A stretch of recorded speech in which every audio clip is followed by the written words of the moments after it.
بسم اللہ الرحمن الرحیم نحمدہ نصلی و نسلم علی رسولہ الکریم اما بعد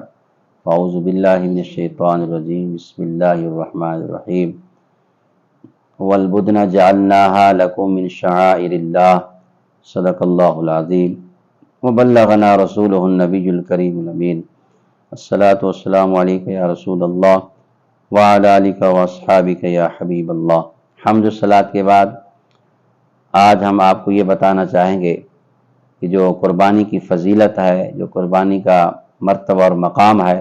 اس کے لیے ہے جو صاحب استطاعت ہے، مال کی مقدار ہے کہ اس کے پاس کم از کم 7.5 تولے سونا ہو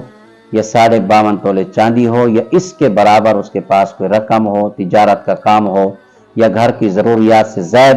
اتنی مقدار کے برابر، جس کی مالیت تقریباً 1,32,000 روپے بنتی ہے، اتنی مالیت کے برابر جس کے پاس مال ہے تو اس پہ قربانی ہوگی واجب۔ ہاں اگر جس کے پاس اس سے کم قیمت ہے اس پہ واجب نہیں ہے، اگر اللہ کی رضا اور اللہ کی قربت و معرفت حاصل کرنے کے لیے کرنا چاہتا ہے تو وہ کر سکتا ہے۔ لیکن اب ایک ایسا بندہ ہے کہ جس کے پاس استطاعت نہیں ہے، وہ قربانی کی فضیلت کو حاصل نہیں کر پا رہا، تو اب یہ فضیلت وہ کیسے حاصل کرے گا؟ اس کے لیے میرے آقا علیہ الصلوۃ والسلام نے ارشاد فرمایا کہ جو آدمی ماہ ذی الحج کا چاند دکھنے سے پہلے،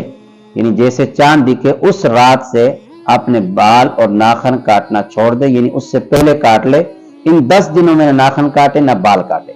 جب عید کی نماز پڑھ لے تو اس کے بعد بال بھی کاٹ لے، ناخن بھی کاٹ لے، تو اللہ تبارک و تعالی اس کو وہی فضیلت عطا فرما دے گا جو قربانی کرنے والے کو عطا فرماتا ہے۔ تو یہ اللہ کے محبوب کی نسبت اور آپ کے امتی ہونے کی ناطے اللہ تعالیٰ نے یہ اعزاز دیا ہے حضور کی امت کے ان غرباء کو، ان فقراء کو، ان محتاجوں کو جو صاحب استطاعت نہیں ہے، جو صاحب حیثیت نہیں ہے، جن کے پاس اتنا مال نہیں ہے کہ وہ قربانیاں کر سکیں، تو یہ کام تو کر سکتے ہیں، بال اور ناخن چھوڑ دیں اور جب قربانی کے عید کی نماز پڑھ لی جائے تو عید کی نماز کے بعد بال بھی کاٹ لیں، ناخن بھی کاٹ لیں۔ اب یہ مشابہت ہوگی ان لوگوں کے ساتھ جو فریضہ حج ادا کرنے کے لیے گئے ہوئے ہیں، ان لوگوں کے ساتھ مشابہت ہو گئی جن پہ قربانی واجب ہے، تو ان کی مشابہت کی وجہ سے اللہ تعالیٰ ان کو بھی یہ فضیلت اور مقام عطا فرما دے گا کہ کل قیامت کے دن اللہ تعالیٰ ان کے لیے سواریوں کا بھی انتظام کرے گا۔ اللہ تبارک و تعالیٰ جتنے قربانی کرنے والے کے ہاتھ کے نیچے بال آتے ہیں ان سے گناہ معاف ہو جاتے ہیں، یہ فضیلت اللہ اس کو بھی عطا فرما دے گا۔ جیسے قربانی کے جانور کے وزن کو بڑھا کے نام اعمال کے اندر تولا جاتا ہے، یہ فضیلت اللہ اس کو بھی عطا فرما دے گا۔ اللہ تبارک و تعالیٰ کے محبوب علیہ الصلوۃ والسلام نے اپنی امت کو کسی جگہ پہ محروم نہیں رکھا، تو ہمیں کوشش یہ کرنی چاہیے جو قربانیاں کر رہے ہیں ان کے لیے بھی یہ حکم ہے، جو نہیں کر سکتے ان کے لیے بھی یہ حکم ہے کہ چاند دکھنے سے پہلے اپنے بال اور ناخن کاٹنا چھوڑ دیں، عید کی نماز کے بعد کاٹ لیں۔ اللہ تعالیٰ ان کی مشابہت کی وجہ سے حجاج کرام اور قربانی کرنے والوں کی مشابہت کی وجہ سے اللہ تبارک و تعالیٰ یہی فضیلت اس کو بھی عطا فرما دے گا جو بال اور ناخن صرف 10 دن تک کاٹنا چھوڑ دے گا۔ اور یہ کام بڑا آسانی سے ہو سکتا ہے، اس پہ نہ کوئی مال خرچ ہوتا ہے اور نہ اس کے اوپر کوئی اور دشواری ہوتی ہے۔ 10 دن ہوتے ہیں، اس کے اندر آدمی بال بھی چھوڑ سکتا ہے، ناخن بھی آسانی سے چھوڑے جا سکتے ہیں، لہذا اس بات کو بھی یاد رکھنا چاہیے۔ دوسری بات یہ بھی یاد رکھنی چاہیے کہ جو قربانیاں کرتے ہیں ان کو چاہیے کہ جو لوگوں کو گوشت تقسیم کرتے ہیں اس کا جو مسنون طریقہ ہے، اس کے 3 حصے کیے جائیں، ایک حصہ اپنے لیے رکھیں، ایک حصہ اپنے عزیز و اقارب کے لیے رکھیں، ایک حصہ غرباء اور فقراء کو دیں۔ اچھا، دوسری بات یہ ہے کہ بہت سے لوگ کہتے ہیں کہ بھئی ہمارے پاس گوشت اتنا کم بچتا ہے کہ ہمیں 1 پاؤ